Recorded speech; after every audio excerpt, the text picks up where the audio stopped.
Hello again everybody, it's Busy Rich again, and I am here to do another video on kind of making my own miniature kind of thing. I like to call it maybe miniature bashing, or kit bashing is a common term. But before I get started today, I want to just talk about something real quick concerning my last video. So here is the turnout from the last video. I don't know if that's gonna snap in as far as things go, but I'm fairly happy with how he turned out. This process really gave me a good idea of what I enjoy doing and what I find a little bit more tedious that I don't enjoy. And basically what it comes down to is the painting part. Takes a long time, obviously. And, you know, I was reading about, you know, some techniques of doing this, doing that. Various processes, you know, how to hold the miniature, how to get an even coat, you know, that kind of thing. And it really comes down to painting miniatures is, it's very tedious. It can be very time consuming.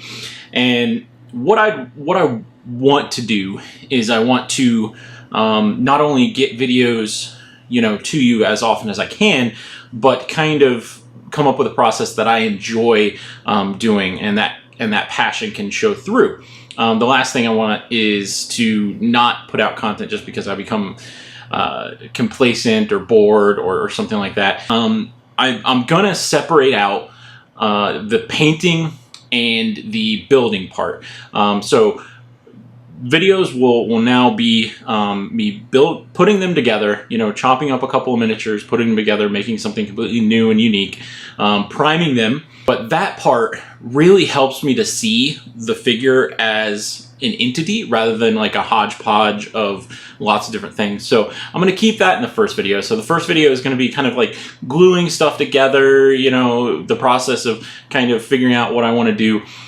But also, it's going to be priming it and then showing it off, because even when it's not fully painted, all the details still show through, and it looks like a complete entity. I think that is really going to help with keeping these videos going and kind of identifying and targeting what I enjoy doing so I can get these out to you. I'm going to try to focus on creating characters and showing them to you.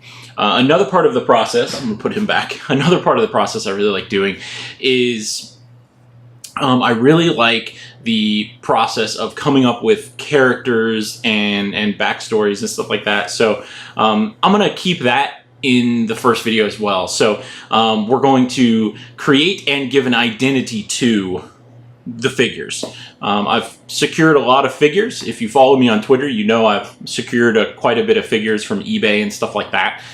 So there's a lot of combining and creation and creative processes to go through.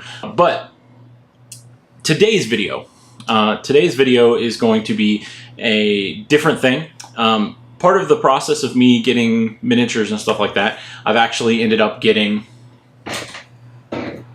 a booster. So this is just a plain old Heroclix booster. It's the Justice League set, it says. But I found this booster when I was browsing around Amazon, and I bought some loose miniature lots, and this was a suggested purchase with it. It seemed like a pretty good deal at the time, but the reason I bought this is because I'm gonna do what I'm gonna be calling a booster bash, all right? And basically I'm going to open this booster, and then with the characters inside of it, I'm going to create something new. Okay. So this should be really fun. It's basically a blind, kit bash of some of the miniatures inside of here. This comes with 5, but I'm gonna say I don't have to use all of them. So there are gonna be some figures that are gonna be left relatively alone. I am gonna debase all of them most likely, just so I have extra parts and I can see what I'm working with as far as there. But as far as using all of them that are in here, I'd say 3 minimum. So I like to give myself those personal challenges. But you've heard enough of me talking. It's been a few minutes of me talking now. So let's go ahead and get down to it. Let's open this up, see what we got, and get rolling. So here it is, the DC Justice League Heroclix booster. Now I have confirmed that I paid way too much for this, but that's okay. I can always go back and get some cheaper ones later. Not a big deal there. Maybe I should have done a little more due diligence before I hit the buy button, but that's okay. I kind of combined some things. So we're gonna open it up here. We're gonna see what's inside. I don't know what to expect. I'm not an expert on Heroclix, especially not the different things that they have and the different sets that they have. So I don't really expect anything other than this to be a really fun kind of thing. So here I am kind of going through, opening up the different miniatures, seeing what I have. I got the cards there, kind of decoupling all of them, seeing what I have, seeing what I can do with them. The hardest part about this process is not necessarily seeing what's in there, but figuring out how you can combine the elements of multiple figures into one. So the first thing I like to do is just to look at them over, see what I have, and see what exactly I can take from one and put on another. So I started comparing some things and seeing what I could do, what kind of ideas popped into my head. This guy with the big head was probably the hardest to come up with something for, because his miniature is all one giant big mold, it seemed like, except for the head. So that's when I decided to go ahead and take the head from him and use it as the head of the figure. So now what I'm going to do is I'm going to start cutting up everything. So I'm going to do a speed run here of cutting up and mashing together everything. At one point I wanted to use the cape from one of the figures, and I wanted to use the box from that one flying figure. There's a box. I even had an idea of using some loose missiles that I had from some other miniature outside of this context, but it ended up I couldn't really think of anything to use it for. So I just started cutting things up, and through the cutting up process, I realized that I wanted to keep most of what I had for the blue guy that I have there. I cut off his arm, but then I decided, oh crap, I want to put it back. And I didn't cut it off, I actually pulled it off. So it was actually really easy to kind of put it back. So now you can see I'm kind of fitting the head onto the figure I want to use. So the base figure is just the blue guy that I have. And I'm just kind of thinking of what I want to do with everything. And it turned out that I figured out a way to use the cape and the shield all together. So this figure actually came together really, really easily. And once I had a game plan, I kind of just executed on it and went for it. So as you can see, I have all the pieces cut out now. I'm just kind of gluing things together. This is where the figure really starts to show what it has and what it will look like put together. So the gluing this one was actually really easy compared to the last one as well, because the last one I cut up a lot more, and I had a lot more of gaps in between the parts to take into account. But overall, this guy came together really, really easily comparatively. So this one was much more of a hodgepodge than the last figurine as well, because I kind of took parts from some figures and left other figures kind of mostly intact.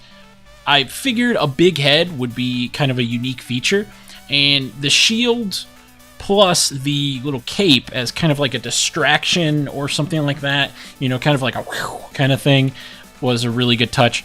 And then finally, the box actually has a really good tie-in to his backstory, so I'm going to use that as well. So I'm really happy with the way he turned out. He or she, I don't think I really had a gender in mind. I'm really happy with the way it turned out.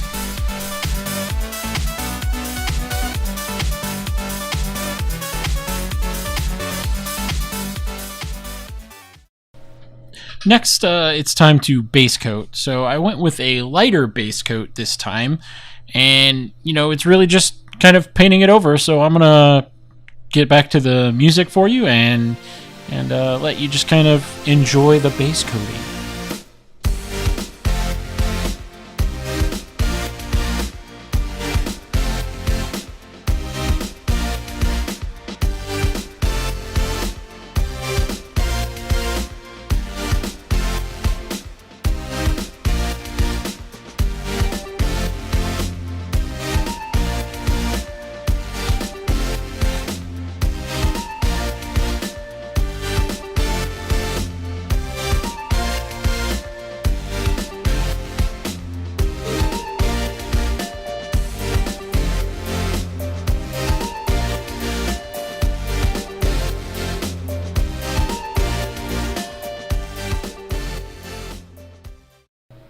All right, so here he is. I call him Nim, and he is a cosmic entity, so he's kind of like a universal entity, omnipresent kind of guy. And the cube is what's called the Unicube, and it is used to cause mischief to mortals like us. So basically, he roams around the universe and causes various mischief and trouble using his various cosmic powers. And he created this cube to help him focus those powers. So it's kind of like Thor's hammer or Cyclops' glasses or something like that. It's meant to focus power. Now, if you get a hold of this cube, I would imagine you can use it yourselves if you had the power. But anyway, this is Nim, and he is the next entry in our character roster.